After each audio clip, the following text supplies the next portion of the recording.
The initial idea of the film was something separate. My younger brother had written a completely different story, and the film, it wasn't quite working for him, but he had a very, very downbeat ending where this good guy who's gone through the whole movie, and at the end they say to him, your daughter is buried in a box, she's up in the middle of nowhere, you will never find her, she's going to die in 3 days, the end.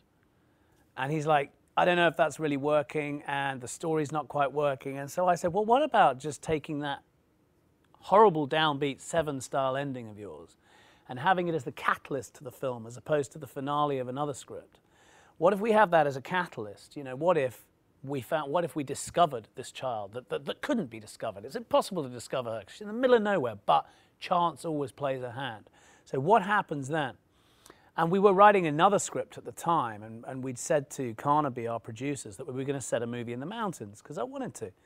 And it's naturally more exciting, I suppose, to have a situation like this happen in the middle of nowhere in a more scary environment. Sure, you could have had them find the child in Hyde Park in London or Central Park in New York and run around the city in the subways and sort of, you know, do it that way. But I think, you know, to pull off a perfect crime like this, my attitude was that the kidnappers would have gone to the middle of absolute nowhere where there was as little chance as possible of the child being found.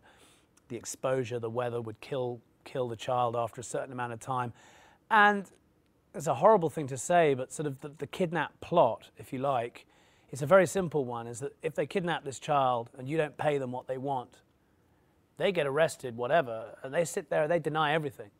And that child will probably die of exposure and starvation right about the time they're getting released due to lack of evidence. So it's a pretty foolproof plan until those pesky climbers come along and, and intervene. What was interesting was that my younger brother and I, you know, we'd written these sequences, and we went to the producers and we said, look, we really want to work out how feasible these things are to do.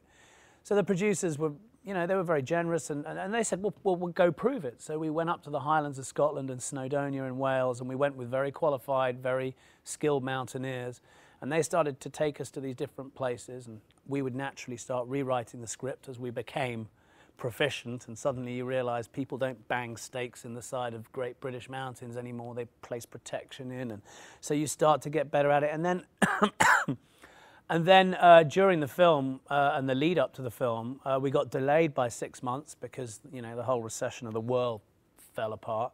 So instead of shooting it in summer 2009, we shot it in spring 2010, which got us even more time to prepare. And by this time, we'd become pretty damn proficient rock climbers.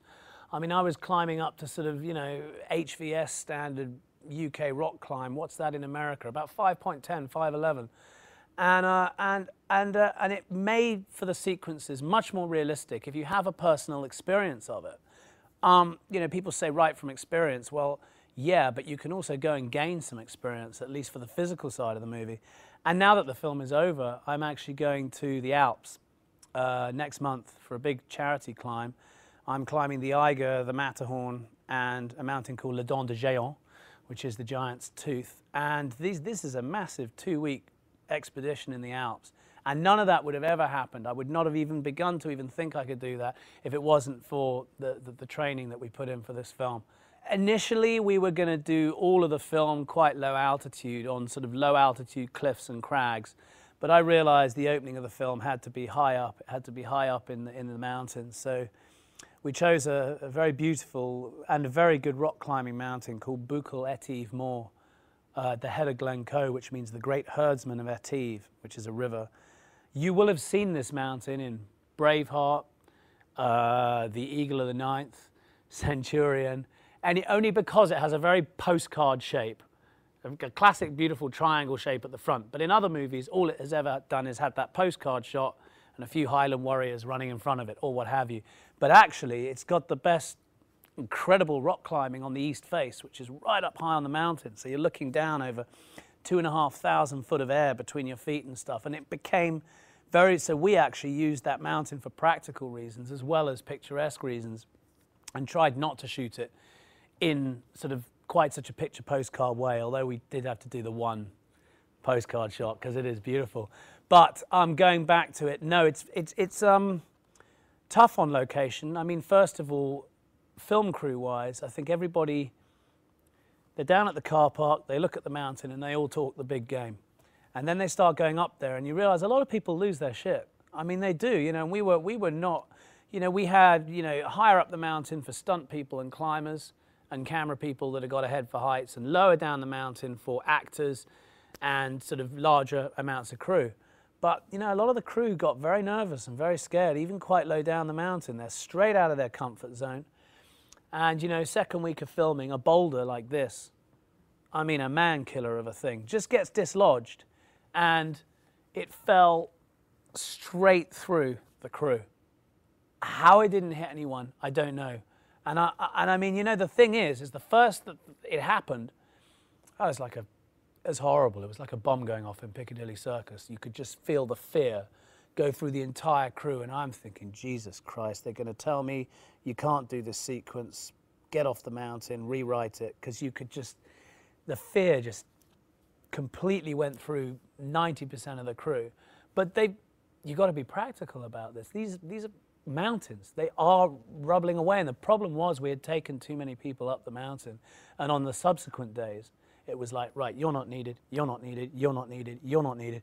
Because, you know, you don't have, it's not a playground up there. It's very, very dangerous, very, very serious.